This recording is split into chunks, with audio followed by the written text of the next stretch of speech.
What's up, everybody, and welcome to episode 60 of the Idiotic Sports Talk. I'm your host, Liam Gavin, coming to you live from my kitchen, and today I want to talk about the NBA play-in tournament results. We still have 2 games left in the NBA play-in tournament, but I'll get back to that later. So let's start with the first game. The Pacers absolutely stomped the Hornets, 144 to 117.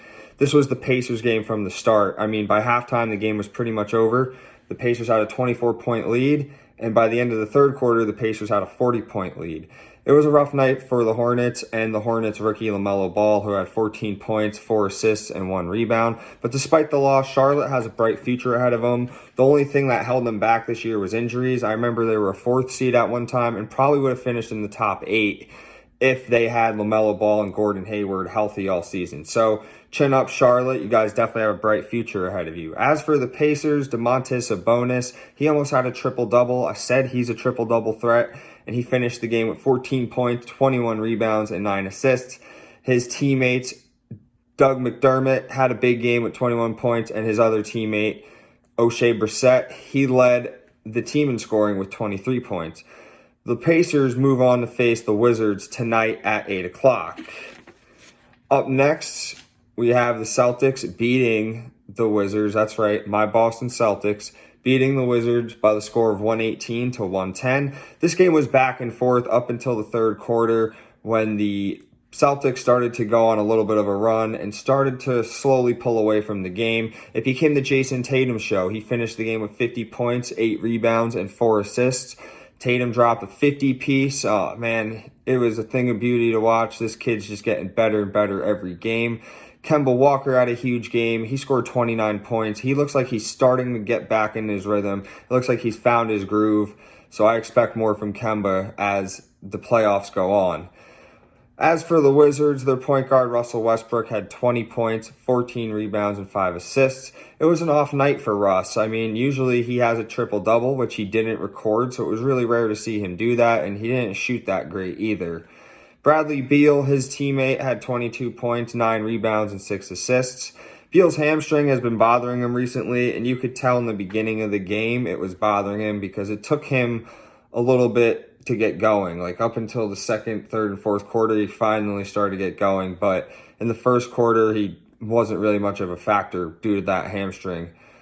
So the Wizards, they play tonight at 8 o'clock versus the Pacers. Winner goes and advances, loser goes home. And as for the Celtics, they lock the 7th seed, and they will face the number 2 seed, Brooklyn Nets, in the first round of the playoffs. As for the Western Conference play-in games, we had the Grizzlies last night beating the Spurs 100 to 96.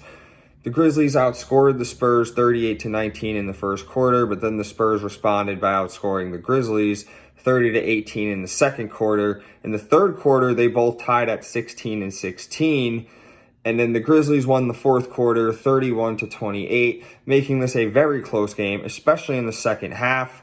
The Spurs got sent home, and this is the first time in their franchise history within 45 years that they missed the playoffs in back-to-back years, because last season they missed as well. San Antonio's DeMar DeRozan had 20 points, while Spurs point guard DeJounte Murray recorded a triple-double consisting of 10 points, 13 rebounds, and 11 assists.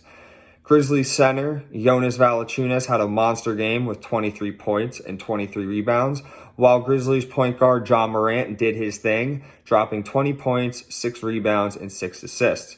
Now, the Grizzlies will go on to face the Warriors Friday night, which is tomorrow, at 9 p.m. The last game that was part of the first round of the play-in tournament was the Lakers beating the Warriors 103. The Lakers are finally getting back to form, which is scary for the rest of the NBA. LeBron James had a 22-point, 11 rebound, and 12 assist triple-double, while Anthony Davis had 25 points and 12 rebounds in the win. And despite the loss, Steph Curry had 37 points for the Warriors.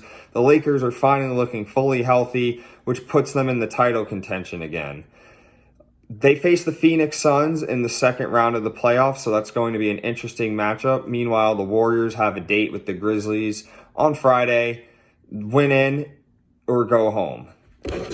So now that the first round's out of the way, I'll discuss the second round of the NBA play-in tournament. We have the Wizards versus the Pacers. I'm going to have to go with the Wizards winning 133-128. The Wizards are 3-0 versus the Pacers this season. And when they've met, they've combined for a total of 250 points or more between both teams. So I expect it to be a high-scoring game. I could see Russell Westbrook and Domantas Sabonis each getting triple-doubles tonight.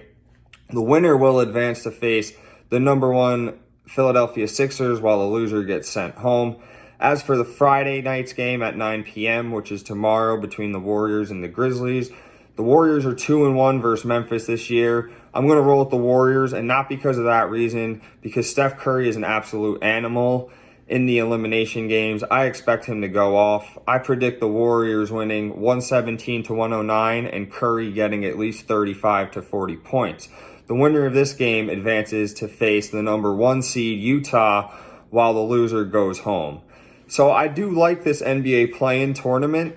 It's pretty cool, but I just find it funny that, if the Celtics won and if the Wizards win tonight, they were the original 7 and 8. So it's like they played those games for no reason because they would have been the 7 and 8 seed anyway.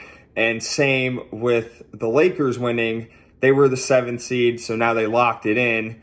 And then if the Warriors win, they were the original 8 seed. So if they win, they lock that in. So it's like they never really even had to play the playing games. But, it just creates more games, creates more fun for the fans. So thank you all for watching. Make sure you tune in to these playing games.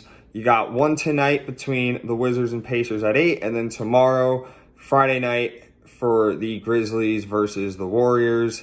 Thanks for watching again. Make sure you follow me on my Instagram. Make sure you subscribe to my YouTube channel. Like my content, share my content. Thank you all and have a wonderful day.